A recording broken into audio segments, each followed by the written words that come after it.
Terry asked me about 2 months ago if I could come and read something for this, and he said, but I think I know what you should be reading.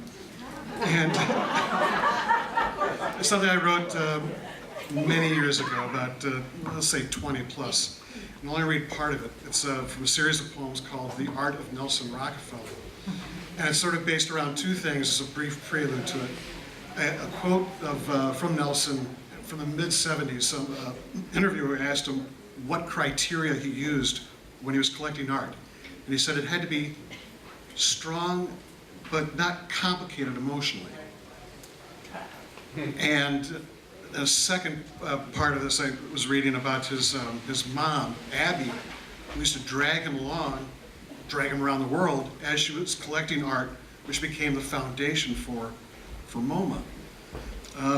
So I'll just read one part of this poem about him and his mom being dragged around the world.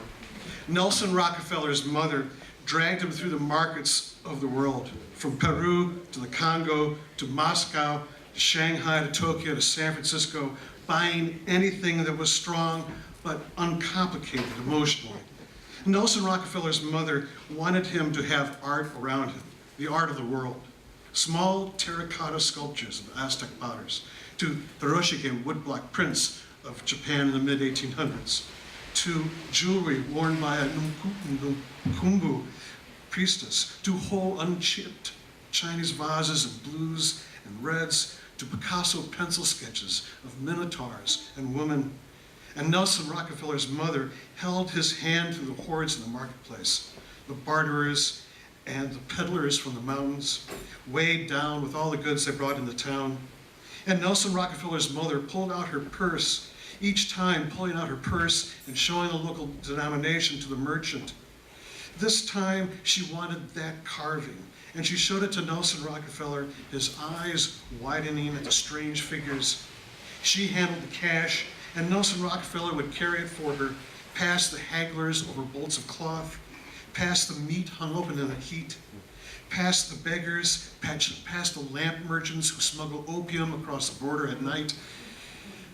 Nelson Rockefeller carried the carving all the way back to the Hilton, and there, in the shuttered coolness of the suite, set the carving near the window.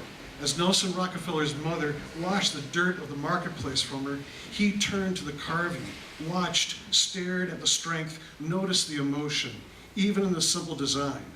Two figures, man and woman, making love for the first time, uncomplicated. Thank you.